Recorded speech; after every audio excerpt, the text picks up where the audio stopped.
В Москве расследуют тройное убийство. На юге столицы задержан мужчина, который зарезал свою мать и двух маленьких детей. Следователи говорят, что он состоял в секте, а само преступление сопровождалось религиозным обрядом.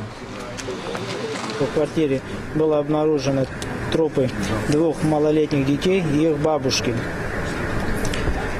Предполагаемый убийца в настоящее время задержан. Органами Следственного комитета по Южному административному округу возбуждено уголовное дело по факту убийства двух и более лиц. Я сижу, смотрю телевизор, пусть говорят. Вдруг бешеный шум, стук в дверь. Я, конечно, испугалась, открываю дверь. Она стоит на полусогнутых, и с нее фонтаном плещет кровь.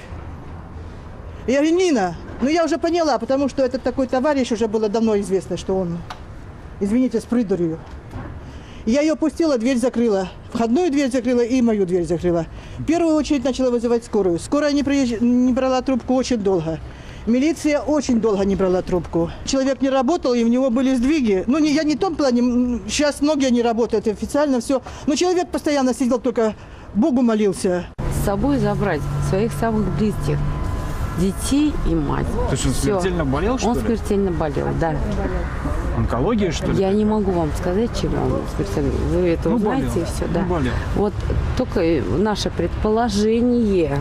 А он какие-то такие... Он хотел забрать с собой именно не жену, а детей и мать, самых близких себе людей.